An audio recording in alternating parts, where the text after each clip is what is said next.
If you haven't heard about Anchor by Spotify, it's the easiest way to make a podcast, with everything you need all in one place. Let me explain. Anchor has tools that allow you to record and edit your podcast right from your phone or computer. When hosting on Anchor, you can distribute your podcast on listening platforms like Spotify, Apple Podcasts, and more. It's everything you need to make a podcast in one place. And best of all, Anchor is totally free. So download the Anchor app or go to Anchor.fm to get started.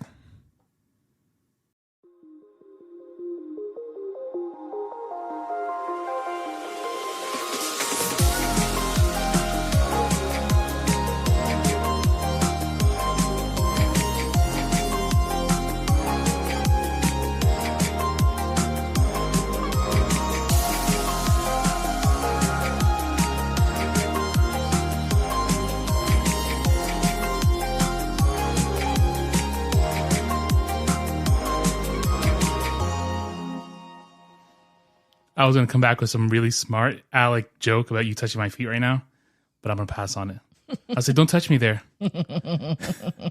So, welcome back to Listen to the Words. This is a podcast where we pick a song from any genre, any language, and dive a little deeper into the meaning of the song and how we interpret it as a listener. Now, this is the first time we're recording in about a month because we've been completely MIA. Oh, yeah. It's been kind of nice, though. What do you mean been kind of nice? It's been nice to be MIA. So should I sell this stuff? No. All right, then. Just saying, it was nice to have a little break. That wasn't a little break. That was like a long hiatus. That was a month-long hiatus. But it's not like we didn't put anything out. True. But, so, we stopped recording because, A, your parents came into town, and my office becomes the unofficial storage room. Yeah. For everything. All their luggage. Yeah. So, we had no room to record. Yeah. And then after that... They just left on Friday. They left a few days ago. Yeah. And then, in that interim, we actually flew to California. Yep. And we signed a massive contract with Spotify. We did not. So in a few months, we're going to be an exclusive Spotify podcast. I will be making you minimum wage with Spotify. No, we went to California. You want to talk about California? Yeah, we went to California and the three of us and then my sister and my youngest niece flew out and met us there. Mm-hmm. They were actually waiting at our gate when we came off That's the plane. That's what it should be. They should be waiting for me because, I brushed against greatness. Oh, yeah. So on our flight from Charlotte to LA. So we got there, we got to the airport about 3 hours early. Yeah. Because we had to get I haven't flown in forever, so we didn't know how the situation was. Yeah. And I've flown, but, and I always like to get there early to get through security, but this time we did the TSA pre-check. So, so we still weren't sure how it was going to be. If you don't have TSA pre-check, you're a peasant. Because that right there. Get it if you don't have it, because especially if you go to LA. Because literally, we walked up to the thing. They looked at our boarding pass and said, "Oh, come over here, Mr. Hernandez, put your book bag right here and just walk right through." Yeah. And I was like, "Okay, boom, boom, boom." We walked right through. Literally, TSA took 35 seconds? Yeah, 45 tops. Yeah. And I was like, "Okay, here you go. Yeah. Run along." Yeah. So we got done through there, and then we waited at the gate, and they switched our gate on us, which we went to our new gate. But that was why we got there early, because you never know. And Charlotte's a big airport. So we got to our new gate, and they're boarding based off of groups 1 through 9. We're on group number 5 because I have American Airlines credit card. So we get on. I'm walking ahead. There's an old lady in front. Not an old lady. I'd say she's an older woman. She was about 50. Yeah. She looked good for her age. Yeah, she was an older woman. So she was very nice. Yeah, we were chit-chatting and whatnot. And so she's going up to her seat, and she's in first class. So she's like, she tells the person there was someone sitting in the aisle seat of the first class row. And she's like, I'm in this seat. And he gets up, and he literally bumps into me. And I was like, holy crap, that's Nick Lachey. Yep. And Nick Lachey's on our flight. Yep. So I was like, okay, cool. So then as soon as we landed... Well, I turn around, like, babe, Nick Lachey. I said, Nick Lachey. And she's like, what? And I was like, look at him, it's Nick Lachey. Nice guy. Yeah. But we didn't talk to him, but he helped the lady put her bags up there. He is a very nice person, from what I've So shout out Nick Lachey. I'm gonna tag you on this episode. Try to get you to come on the show. Oh, you're right. He's gonna be like, I flew out of Charlotte when? It's some guy who looks just like Nick Lachey, but it's not him. It's not him. But yeah, so then when we landed, I text my sister really quick. I was like, Nick Lachey's on our plane. This is what he's wearing. Keep an eye out for him. And he walked out and walked right into her. He walked like right by her. Yeah. So it was cool. And I texted Renee before we took off and told her, and she was like, why is he in Charlotte? I was like, I don't know. But so we flew out. If you guys don't know, I have it. Well, I've been dealing with a terrible fear of flying for the last 38 years of my life. Yeah. Well, no, not 38, probably 30 years. Yeah. Maybe longer. Yeah. Let's call it 30. Yeah. So I've been watching these DVDs to try to get over the fear, and I watch these YouTube videos. So we get on the plane. And you did extensive research on the plane that we took. I knew that sucker from the top to the bottom. And I actually gave you the play-by-play when we were flying. So get on the plane, and Kelly's like, you okay? And I was like, oh, I'm good. I'm straight. I'm good. We start taxiing. She's like, are you okay? And I was like, yeah, I'm good. I put on my music so I could listen to some music. And then we take off, and we're revving up. And I was like, hon, when he takes off, when he gets up to a certain altitude, he's going to ease off. It's going to feel like we're in an elevator. It's okay. It's part of the plan. You're telling me it's okay. So he takes off. We feel weightlessness. I was like, told you, it's right there. He just hit VR1. So I was like, at this point, we're going to keep going ascending. I was like, and at some point, he's going to ease off the accelerator because we're going to be coasting. So it all happened. And I was like, we're going to hear a thud. It's going to be the wheels popping back into the plane. So we're flying, and I was fine. Yeah, you did really good. I feel like you giving me the play-by-play was just your way of telling it to yourself and like... Maybe. And like reiterating... Re-emphasizing that it's going to be all right. To yourself that every bump and noise that the plane makes does not mean death. Yeah, pretty much. But I mean, we had a couple of bumps of turbulence, and I was fine. I was just watching my movies. And it's just pockets of air. It's just like on a road when you hit a bump or hit a pothole. And that's what the main thing about watching these DVDs is. He always emphasized, like, when you drive in a car, you're never going to have a smooth road unless you're like in a professional race course. Right. You always it's like freshly paved. You're gonna have bumps here and there, and it just happens. That's how it is in planes. Yeah. You're flying through the air, and you're gonna hit a little pocket of this and that. Yep. And he's like, you're never gonna see your cup of water go flying up in the air. Yeah. You might feel like it would. And I had my cup of water the whole time there, and nothing happened. It didn't move. So we got that. I was fine. And like if the turbulence is a little rougher than normal, I always like hold my cup just so it doesn't spill over. Yeah. Because then that's just a pain. Yeah. So we get to Los Angeles, LAX. First stop, we get our rental car. Mm-hmm. That was the easiest. Like that was pretty easy. Like from getting from the airport to Budget because they have shuttles. Yeah. So that was with no air conditioning. Yeah. Well, the first bus did it? I think anyway, it had AC. we got the car. They upgraded us to a giant SUV, a 4Runner. Yeah. So if you're driving a big old truck in Los Angeles, that was fun. Yeah. But we go to In-N-Out Burger. Mm-hmm. I like the burger. Yeah. The fries were okay. I could the fries were kind of stale. Yeah, maybe we got a bad batch. Yeah, which that happens anywhere. Yeah, it happens at McDonald's. We'll have to try it again. Yeah. But not anytime soon. But we get to LA. We do the In-N-Out Burger, then we go to Walmart to buy some supplies for the hotel room. That was the longest line ever. I mean, I thought that they were releasing a PlayStation 5 or something. It was like hurricane. And it was a self-checkout, too. It was like hurricane prep. Yeah, it was like... It went how long the line was. From the entrance of Walmart all the way to the back to electronics. And we had like 4 things. And we had water, chips, and gummies, like little Superman gummies. Yeah. But anyway, we got that done. We get to Anaheim. We drive it to Anaheim. Oh my gosh, Anaheim. And I swear to you, I have in my 38 years of life, I've been driving for the last 25 years. Yeah. And I've never experienced traffic like LA traffic. Yeah. Ever. It's worse than New York. It is worse than New York. I mean, it is mind-blowing, the traffic in Los Angeles. Yeah. But anyway, we get to Anaheim. We check in. We go to downtown Disney. Mm-hmm. I get myself a $22 turkey sandwich and proceed to get food poisoning. And almost die overnight. You didn't almost die. I don't think you didn't have full-on food poisoning. You had half. But because I think part of it was you were jet lagged too. I was jet lagged. So the next day we wake up early to go to the parks. We go to Disneyland, and I'm already feeling rough. I'm like things are coming out of me. You lasted till about 10 a.m. I think. But we got there at 7. Yeah, we got there early, which 10 a.m. LA time is like 1 o'clock. Yeah. And I was getting up at 3 o'clock. East Coast time. So we get to the parks. I make it to about 10 or 11. And then I'm like, I have to go. I have to leave. I'm going to the hotel room because we got a hotel room across the street from the park. Mm-hmm. And I walked there, and it took every ounce of my soul and body to make it to the hotel. Yeah. And literally, I went to the bathroom, I peed, and other things. Yeah. And I laid on the bed, and as soon as my head touched the pillow, I was gone. Yeah. That's usually how it is for me. It was like a light switch, and I've never experienced that before. Yeah. Like, it was literally like bing, and gone. And I time traveled. I woke up at 3 o'clock. Yeah, which is good because you needed the sleep. And I was like, whoa. So I got up. I texted the girls, hey, where you guys at? Oh, we're still doing this stuff. And we did a lot of rides before I left. We did. We did a lot of rides. We did a lot of rides after you left. Yeah. So I make it back to the park. I walk over to the park, and I'm walking in, and I see this guy with the backpack that I recognize. And I was like, that's that YouTuber I watched. I watched a lot of this guy's YouTubes to plan this whole trip. Yeah.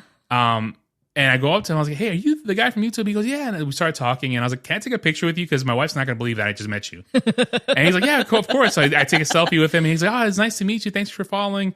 And I was like, thank you so much. And I left, and I sent you the picture. I was like, hey, look, guess who I met? So I met a YouTube celebrity. Yeah. We didn't get to meet the one we really wanted to meet. Oh, sweet Lisa. But that's okay. So, yeah. But, yeah, we had a really good, other than that, like, we had a really good time in Disney. Mm-hmm. And then we went to, and California Adventure is amazing. If you haven't been, that park requires 2 days. It does. I feel like it needs 2 days. We could have done that both days, and I think we still would have scratched the surface. Yeah. And that park was a lot bigger than what any of us expected. I mean, when you guys were like, oh, like I feel like it's double the size of Disneyland. When you were like, oh, we're gonna Pixar Land, I was like, this thing keeps going. Yeah. Like, it just keeps going. Yeah. And going. Yep. But I mean, and it stinks because then, because we did a park 2 days in a row, everybody's feet was like, I have bad feet. I have bad feet, bad back, and bad knee. Yeah. And I was just done. Everybody's feet was aching. And it's like we wanted to do stuff, but we were just also exhausted. Mm-hmm. And then my youngest niece, she caught a bug. She caught like a cold, like a minor cold or whatever. But so it was that the day was a little rough. We're not used to doing one park 2 days in a row. Yeah, that was heavy. But we were short on time, so that's why we did it like that. But anyways, so then when we left Saturday morning and we went to McDonald's to which eat. is the quote unquote cheapest option on that whole area. Oh my gosh. Kelly decided to have the biggest iced coffee that they have. I've never seen that. It was a large. It was literally like a gallon. No, it wasn't. It might have been a gallon. It wasn't. It was a large. Yeah. It was a large coffee. I needed it. I had a horrible headache. I was hungry. Like, I needed the coffee. Mm-hmm. Well, that big breakfast and coffee messed me up for the rest of the trip. You gave her food poisoning. Gave me food poisoning. We won't go into details about that. Yeah. But basically, Saturday was a wash. Well, not entirely. We went to the Hollywood Walk of Fame. We did. We took a few pictures at the Walk of Fame. We drove up to the Hollywood sign. Yeah, drove to the Hollywood sign. Stopped for me to puke a couple times. Yeah. That was fun. Yeah. I'm sure it's a normal thing people see in LA. Yeah. Somebody just puking. Well, we saw people getting high on the side of the road, so it's just... Exactly. You puking is par for the course. Yeah, it's nothing. But then my sister had to leave that night. Yeah, and unfortunately, I had to take her to the airport really early, like 5 hours before her flight. Yeah, which is better to be safe than sorry, because it probably took her a while to get through security. She said it was empty. Oh, really? Yeah, so she was literally sitting there for 5 hours doing nothing. And then 5 hour flight home. Yeah, sorry. Overnight. Sorry, Kim. Yeah. But, and then Sunday we went to... the building where they filmed The Office. Yeah, we went there, and... we drove around... to the Griffith Observatory. We couldn't get out because of traffic. Traffic and parking was a nightmare. It was full. So we drove up to it, we saw it, and then we drove down. And we got to see the view. The view was pretty amazing. Yeah. And then we went. What else did we do Sunday? We grabbed some lunch. Yeah, that was all we did, because then we went back, because by then I was just not feeling up to doing anything else, and we went back. And traffic was horrendous again. Yeah. We went back to the room and I ordered food and you went and got it. Yeah, we for stayed in us. an Airbnb in Culver City, and there was a whole bunch of restaurants nearby, so we were able to get decent food. Yeah. And the Airbnb was beautiful. It was really nice. Yeah, it was a really good time. And then Monday we left. Yeah. I mean, our flight got delayed an hour on the tarmac, which sucked because it was a little warm. And Sophia got sick when we landed. As soon as the wheels hit the tarmac, she got sick. Got we won't sick. say what, she just got sick, and she got sick. We got home and she was laid up in bed for the next 3 days. Yeah, and then she got sick again. Yeah, I think her stomach just wasn't. All of us just don't like West Coast food. I think it didn't agree with that part of the West Coast didn't agree with us. I still want to go to like Montana and Wyoming. But that's not the West Coast. That is on that side. It's not the coast though. California is the West Coast. No, I know, but it's on the west side of the U.S. So, if you had to pick, which one would you like? Which one do you like better, Disneyland or Disney World? It's not a matter of liking one better. I didn't ask you a philosophical question. I asked you a yes or no question. An A or B question. Okay. I like Disney World because it's bigger. There's more to do. Okay. However, Disneyland, I feel like you get more done. Yes. In a short amount of time. And I like Genie Plus was amazing for Disneyland. Oh, we in the Cars ride is so amazing that we paid for it to jump the line. Yeah. Because I was like, it was an 80-minute wait, and I was like, no. Yeah. No. At the rate, I think if we hadn't done the parks back to back, we would have been more inclined to wait, maybe. Yeah. No, I was like, no, $15 ahead. I was like, sure, whatever. $15 ahead was not bad. As we walked by around like peasants. Right. All you peasants. And we met Aunt Nancy. Yeah. They sat some random lady next to us. We had a single rider with us. And I was like, we were taking pictures. She's like, just call me Aunt Nancy. And I was like, all right, okay. Aunt Nancy. She's a really sweet lady. She was. But it was a good time. I actually like Disneyland better. Yeah, I mean, I'll always love Disney World because it's where I grew up. Yeah. You know, I went there all the time. So, but, you know, Disneyland, you definitely get... and the fact that you're able to walk to your hotel room instead of driving everywhere. Yes, that's another plus. There are a few hotels at Disney World that you can walk to from the park. Not many. Yeah, but you're going to be paying out the wazoo for that. Yeah, well, you pay out the wazoo for the Disneyland hotels too. It wasn't that bad. Well, I mean, the ones on property. Yeah. But, and then, what was I going to say? Oh, yeah, Disneyland has things that Disney World does not have. Obviously, Avengers Campus was and Pixar Pier was a big highlight. And then, you know, Disneyland even has a few rides that Disney World doesn't have. I enjoyed the Pirates of the Caribbean ride. Yeah, that one is longer at Disneyland than Disney World. I did like that one better. And that Indiana Jones ride was rough, but it was fun. Yeah. That was really fun. Yeah, it was. The Jungle Cruise was cool. I didn't do that one. Yeah, we did. That was the first ride I'm sorry. we did. Yes. That was fun. Yeah, that was fun. It was a nice way to ease into it. That was fun. And then the Toy Story one was all right. It's the same ride. It's the same one from Orlando. It's the same ride from Orlando. The Spider-Man one was all right, too. The Buzz Lightyear ride was good. It was just a tad different. Did I do that one? Yeah, we did. That was the last ride you did before you left to go. Oh, that's right. Yeah. Because that's like, I knew that was one of your favorite rides. Yeah. And I figured we needed to do that while you're there. Yeah. That was fun. So that one was fun. And then they have like a few rides that that Magic Kingdom used to have when I was growing up that Disneyland still has. So they had Mr. Toad's Wild Ride, and then they had the Snow White's ride or whatever, which now at Disney World it's Mine Train. Okay. But this is a slow ride. Yeah. Slow-ish. And Sophia loved both those rides. She loved Mr. Toad's, and that was always one of my favorite rides growing up, and I'd have no idea why. It was just a fun ride. Yeah. And then they have like an Alice in Wonderland ride. They had the Storybook Canal boat ride, which is really cool. And I wish Disney World had it because I think it would be really cute to have there. But you go through, you start out in the boat. It's all outside, and you start out in the boat and you go through Monstro's mouth and body. Oh, that's cool. From Pinocchio. Sorry, it's Jose calling me. I texted him. I was like, I'll call you later. So you go through there, and then it takes you to like these tiny little like villages, and it's the different Disney stories. That's cool. So it's like Snow White, Pinocchio, Pinocchio, Frozen. So it's like Arendelle, and then Elsa's Ice Castle is up there. Sleeping Beauty, just different, Oh, they had Aladdin. They had Agrabah on there. So I got some good pictures of it. So anyways, cool. But so what do you mean? Would we ever go back to LA? I would like to go back to California, but just not LA.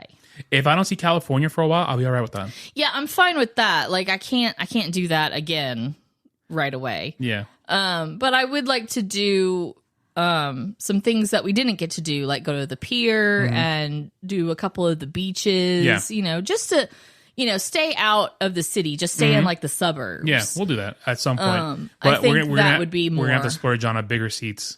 Oh, yeah. The economy regulars. For any lengthy flight. Yeah.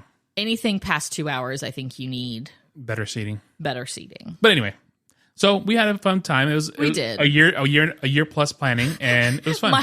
Minus the sickness that we had for like a week and after. I could not get used to that time difference. That time difference killed me.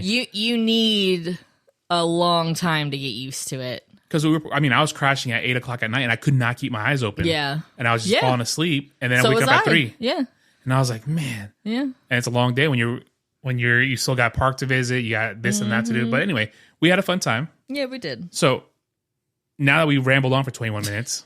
But now let's get to the episode. So this week we're going to do I Still Haven't Found What I'm Looking For by U2, which is one of my all-time favorite songs. Yep. It gets me a little misty every time I hear it. Yeah. You don't care. I'm sorry. Yeah. So tell me about this song.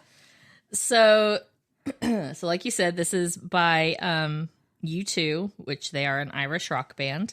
It's the second track from their 1987 album, The Joshua Tree, and was released as the second single in May 1987. Okay, I when I did that research, I was surprised it came out in 87 because I feel like this song has been around in my entire life. Well, it has. Literally. I was 3 when this song came out, and I literally heard this song my entire life. Yeah. So obviously the song was a hit, and it became their second consecutive #1 single on the U.S. Billboard Hot 100 and peaked at number 6 on the UK singles chart. So the song originated from a demo that the band recorded on which drummer Larry Mullen Jr. played a unique rhythm pattern. And much like much of the Joshua Tree album, the song was inspired by the group's interest in American music. I Still Haven't Found What I'm Looking For exhibits influences from gospel music, and its lyrics describe spiritual yearning. Bono's vocals are in a high register, and lead guitarist The Edge, coolest name ever, plays a chiming arpeggio. I don't know what that means, but it sounds amazing. I play the arpeggio too.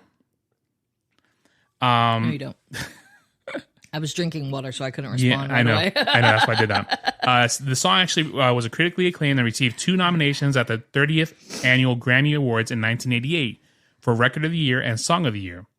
And it has become one of the group's most well-known songs and has been performed on many of their concert tours. The song has appeared in several of their compilation albums and concert films, and many critics and publications have ranked I Still Haven't Found What I'm Looking For among the greatest tracks in music history, including Rolling Stone, which ranked the song at number 93 in its 2010 list of the 500 greatest songs of all time. That's amazing. Number 93 out of 500. Yeah.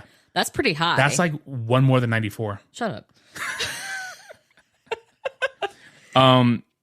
I think we should take a quick little break right here. Okay. Because there's a lot of information. Well, we're getting close to the end of the information, but still.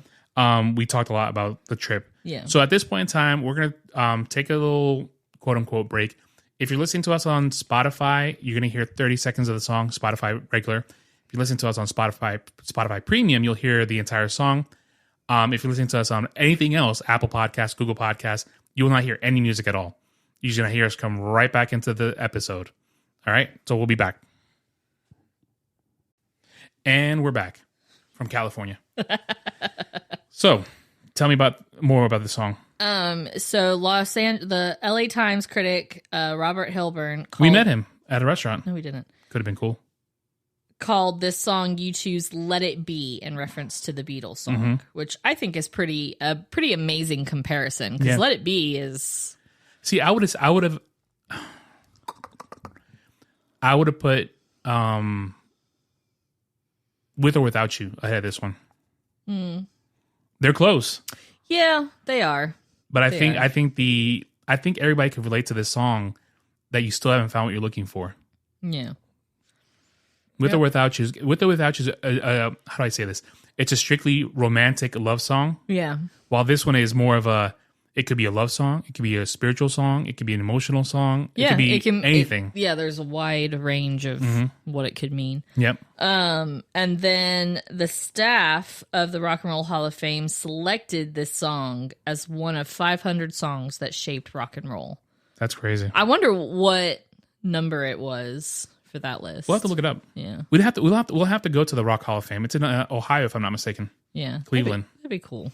There's literally, I don't understand. The Football Hall of Fame is in Ohio, in Canton, and the Rock and Roll Hall of Fame is in Ohio. And I think that's literally all it is in Ohio.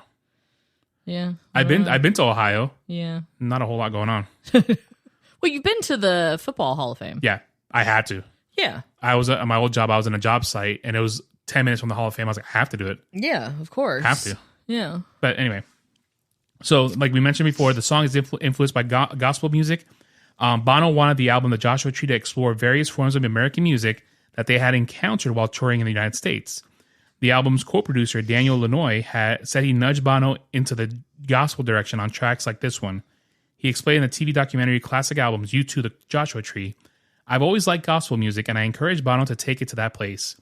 It was a very non-U2 thing to do at the time, to go up to the street of gospel. I think it opened a door for them to experiment with that territory. He's singing at the top of his range, and there's something very compelling about somebody pushing themselves. It's like hearing Aretha Franklin almost. It's almost like hearing Aretha Franklin. It jumps on you, and you can't help but feel the feeling." Yeah. I love that song, and I love the video too. That's where they're walking through Las Vegas and just singing. Yep. What else you got for me? Let's see. The Edge, Q Magazine in December 1998, says, "We were listening to some gospel during the Joshua Tree sessions. I remember the Mighty Clouds and the Reverend Cleveland and the Staple Singers. The original was more loose, almost Jamaican. Bono hit on the melody, and I had the title in a notebook. At first, no one took it that seriously because it sounded so unlike anything we'd ever done. And it didn't get until the mix. Gel until the mix. It didn't gel? It didn't get. Can you buy me some gel? I said get. Some hair gel? I said get. Because I thought I said tea. You think Jason Momoa wears hair gel? Shut up. But when it was finished, we all realized that we had something special. The reviewers didn't like it, though. One American said it was a pale imitation of the original form, and that Foreigner song, "I Want to Know What Love Is," was better. What jerk? I know, right? I don't know how. Okay. How do I say? I'm going to say something that's going to sound really stupid, but hear me out. How do you become a critic? Am I boring you? Is that what it is? Sorry, Did I bore you? Got tired all of a sudden. Like, who gives you the right to review someone's hard work? I don't know. It's like, how do you become a food critic? Right? Like, everybody you has have different to have tastes. like no qualms about eating anything. Yeah. Like, you have to be able to eat literally everything. There are there are foods that make me gag just looking at them. But what I'm saying is, okay, so we'll do the food critic. So, okay, I feel like a food critic should say, "Hey, look, great atmosphere. The food's really good. You should go check it out." Yeah. But to go in deep and like, "Oh, the shrimp was lacking garlic seasoning, and the wine was not from the hills of Napa Valley, and this and that." Yeah. You know what I'm saying? Like, yeah, I feel you should be like, "Yo, the kitchen had roaches in it. Don't go there." You know what I'm saying? I think it also depends on the restaurant too. Like, if you're doing like a very expensive restaurant, you want all those minute details. But if you're just doing like, you know, a run of the mill mom and pop place, yeah, like, I just want, you know, is it good food? Is it reasonably priced? not how's the atmosphere? Right. Atmosphere. Is it tense? Is it relaxing? Is it family friendly? Is it more adult? Like something like that. I don't need like a summary. I don't need I don't need the ingredients of the meal. Yeah, I don't need the ingredients. Just and like a music critic. How do you go about like a band puts their heart and soul into a song or an album, and why does Joe Schmo get to say the album sucks? Do you play an instrument? No. Yeah. I don't know. It's the same with like movie critics too. Like I don't. That's different though. I don't really. I try not to listen too much to movie critics because I like to make my own opinion. I see that. I guess it just depends on what it is. I completely agree with. I completely agree with you. But you know me, I do thorough reviews on movies and electronics, but only when it's someone that I trust. I have a core group of like 3 or 4 guys that I watch and listen to. Yeah, that I trust. What do you see? That bug. I don't know if it's inside the window or it's outside the window. I have no idea. I can't see it. Okay. Hopefully it's outside. It's I think it looks like a wasp. Oh, great. But I think it's outside. Anyway. I don't know how I would get inside the house. Doors open. Anyway. But I don't understand. Like, it's tough to do that stuff. Like critique an album or a song. You know what I'm saying? I don't understand that. It is. Like, because this guy had a rough day. His wife smacked him up that day. He's like, oh, I want to know what love is so much better. Like, it's 2 different songs. Yeah. 2 completely different songs. You know what I'm saying? Like, you don't, like, you can't compare the 2. Yeah. I don't think you can compare. Like, I feel like you should only compare an artist's songs to their previous songs. Yeah, I can see that. Not to somebody else. Yeah. Because they're 2 different people, 2 different groups. 2 different experiences. Right. Nobody has the same shared experience. Yeah. So I don't think you should compare it, good or bad. I don't think you should compare it because then that sets like this. Right off the bat, you have it in your mind. You know what? Foreigner is better than U2. Right. It's like it skews it. Yeah, there's a word I was looking for, and I can't. It's with the juries. With juries, you can't present something because it might sway the jury. Biased. You're biased. Yep. So it's like, yeah, you might like the Beatles better than, or you might like Foreigner better than U2, and that's fine. U2, and that's fine.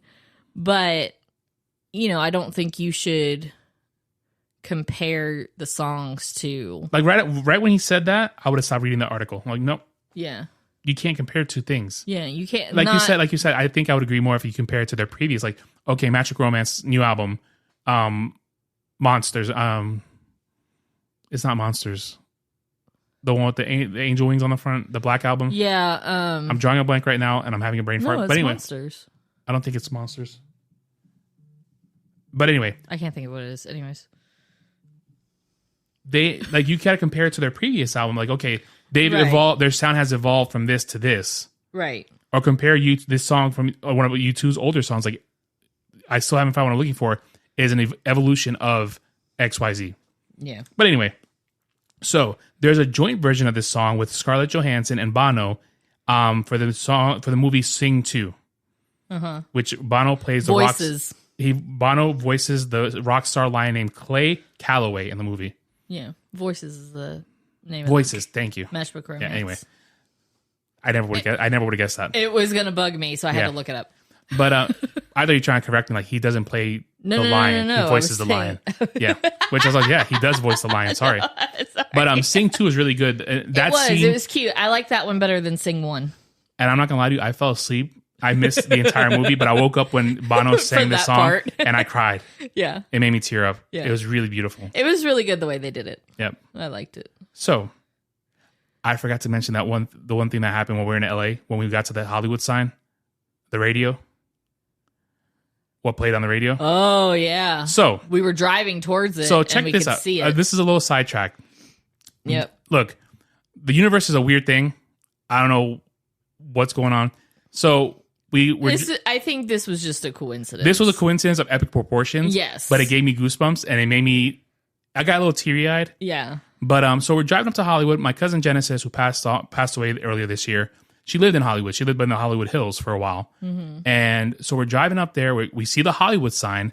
And I kid you not, we haven't heard the song Linger since we did the podcast episode of it. Yep. And what plays on the radio as we see the Hollywood sign? Yep. Linger. And I got goosebumps right now thinking about it. Yeah. And I was like, whoa. Yeah, it was pretty... It was weird. It was very epic proportion coincident. I mean, it was trippy. I'm like, wow, that's... Like...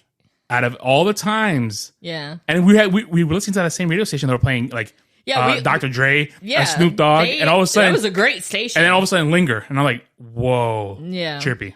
Yeah. But anyway. It was cool, though. It was cool. It was a nice little... It was a nice little homage to Jen. Yeah. And we kept it in our minds. It was really cool. Yeah. So, lyrically, what's your favorite part of this song?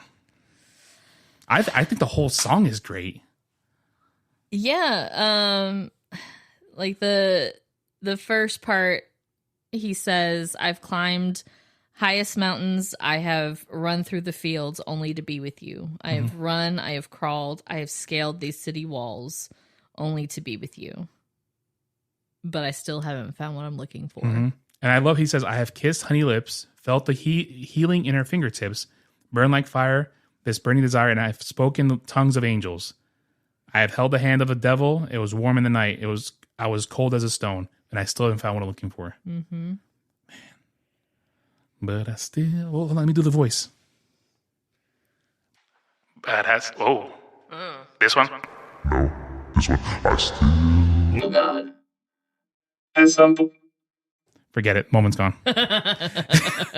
I love the instrumentation, like all the instruments on this song. I love Bono's voice is perfect for this song.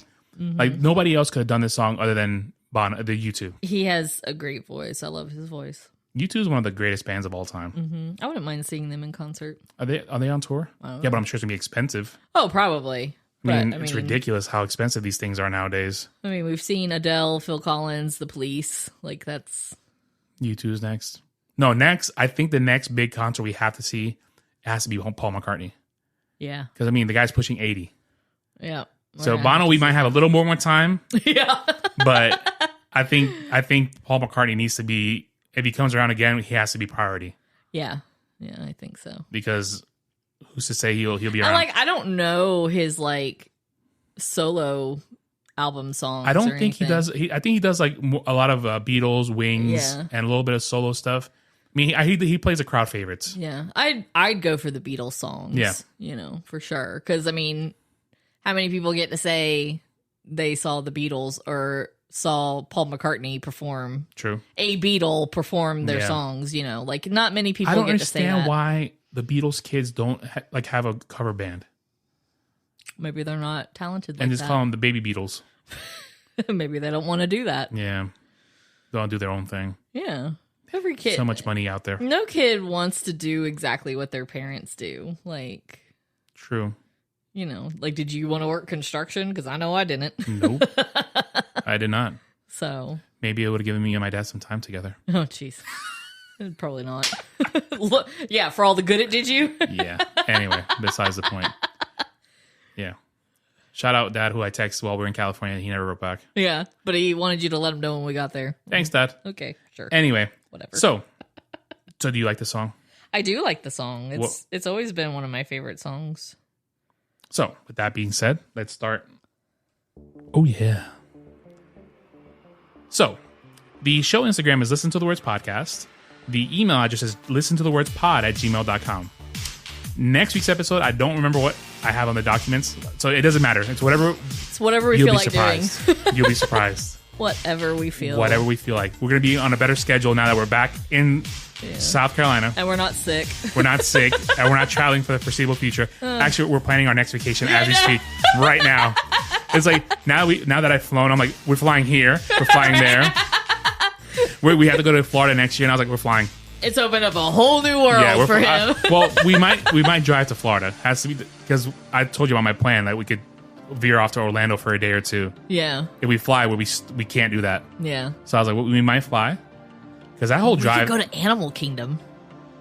We'll start working to save money because I'm broke. I know. I'm trying. Jeez. Like this California trip was not cheap. I know. And I gotta go to Texas. And in May we're going to Texas. I know. So Promote your stuff. My Instagram and Etsy is Crafty Kelly's Workshop. Crafty with a K. Kelly is Kelly. And your Instagram, you already said? Sorry. Both of them. All right, cool. So please buy stuff so we could fund our trips. Because I want to travel more. Now you want to try. I've been trying for almost 20 years to get you to travel. I want to go places. And now you finally. Well, now Soph's at the age where she'll appreciate it more. Yeah, I know. When she was small, it was tough because we were married for 4 years before we had Soph. Yeah. 4 or 5 years. 4. And she was small, but now she's at the age where she appreciates these things. We don't have to take as much. Yeah. Oh, we're masters at packing on with the carry-ons now. Yo, no joke. Get those packing cubes, baby. Yep. It was amazing. But anyway, with that being said, thank you guys. If you have any suggestions of what songs we could talk about, hit me up on Instagram or on the email, or send a message to Kelly. Yep. So let us know what you think. All right. Thank you guys. Oh, you want to sign off? Still haven't found what I'm looking for. You suck. I was going to say that. All right. Thanks, guys.